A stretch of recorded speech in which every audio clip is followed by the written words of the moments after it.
Hey guys, welcome to the 177th C# tutorial that I'm making for the new Boston. And in this tutorial, I'm going to be showing you how to zip both files and folders. And unfortunately, Microsoft doesn't have a class that will allow us to do that, so we're going to have to download a DLL.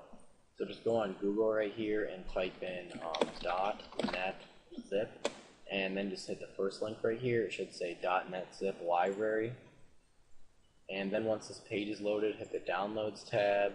And then you're just going to want to click the first link on this page right here. It should just say .net zip library-devkit. And then once you accept this license agreement, then it'll download a zip file. And inside of this zip file, you should see something like this. And you're just going to want to go right here inside of this Tools folder and extract this ionic.zip.dll.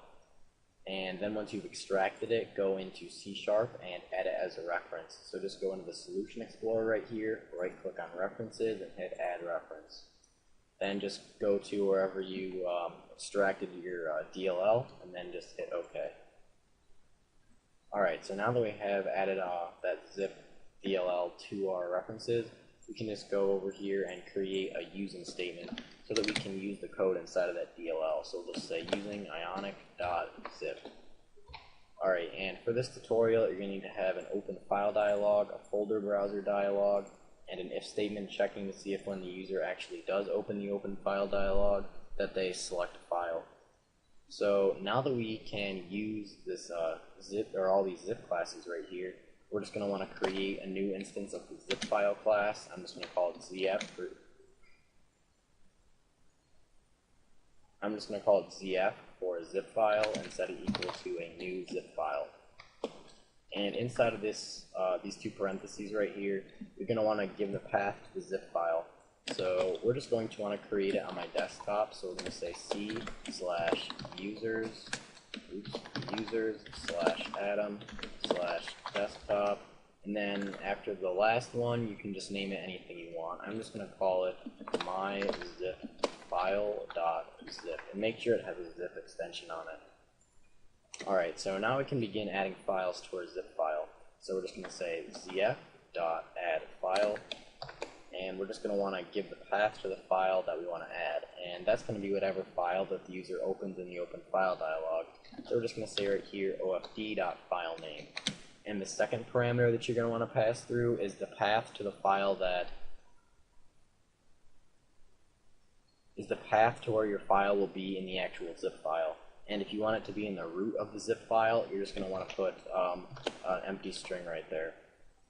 Alright, and then you're just going to want to save your zip file or create it, so you're just going to say zf.save, and this will basically just build or create your zip file.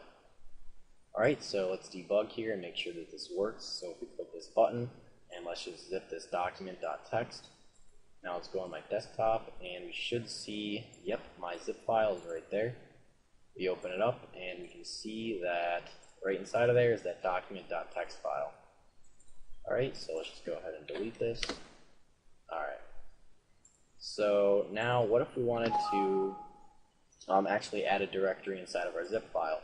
Well, you're going to have to add it before you add the file so you can specify the directory, because if we added a directory after this and tried to specify the directory up here, then the directory wouldn't exist yet, so it would throw an error.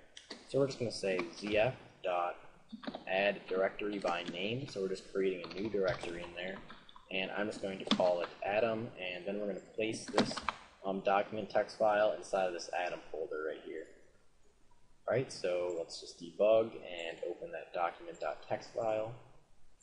Alright, so now if we go on our desktop right here and open that zip file up, we see that there's an Adam folder, and inside of that Adam folder there should be, yep, our document.txt. Alright, now the last thing that I'm going to show you is adding an actual directory to the zip file. So when you actually open or select your cell.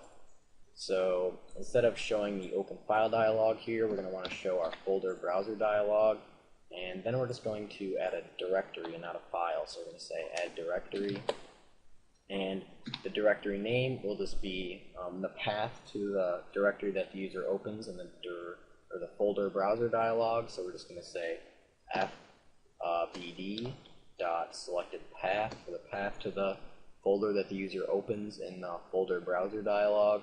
And then the second parameter, just like the file, is the location in the zip file to where your file will be saved. And we're just going to have it be in the root, but you could have it be in this Atom folder since we created it up here. But I'm just going to delete this since we're just going to have it in the root. Alright, so let's just go ahead and debug here and make sure that this works. Just going to go ahead and zip that folder, and let's just make sure that this works. So we go in there and we see that the contents of this folder are now stored inside of the zip file. Alright, so that's pretty much it for this tutorial, so see you guys.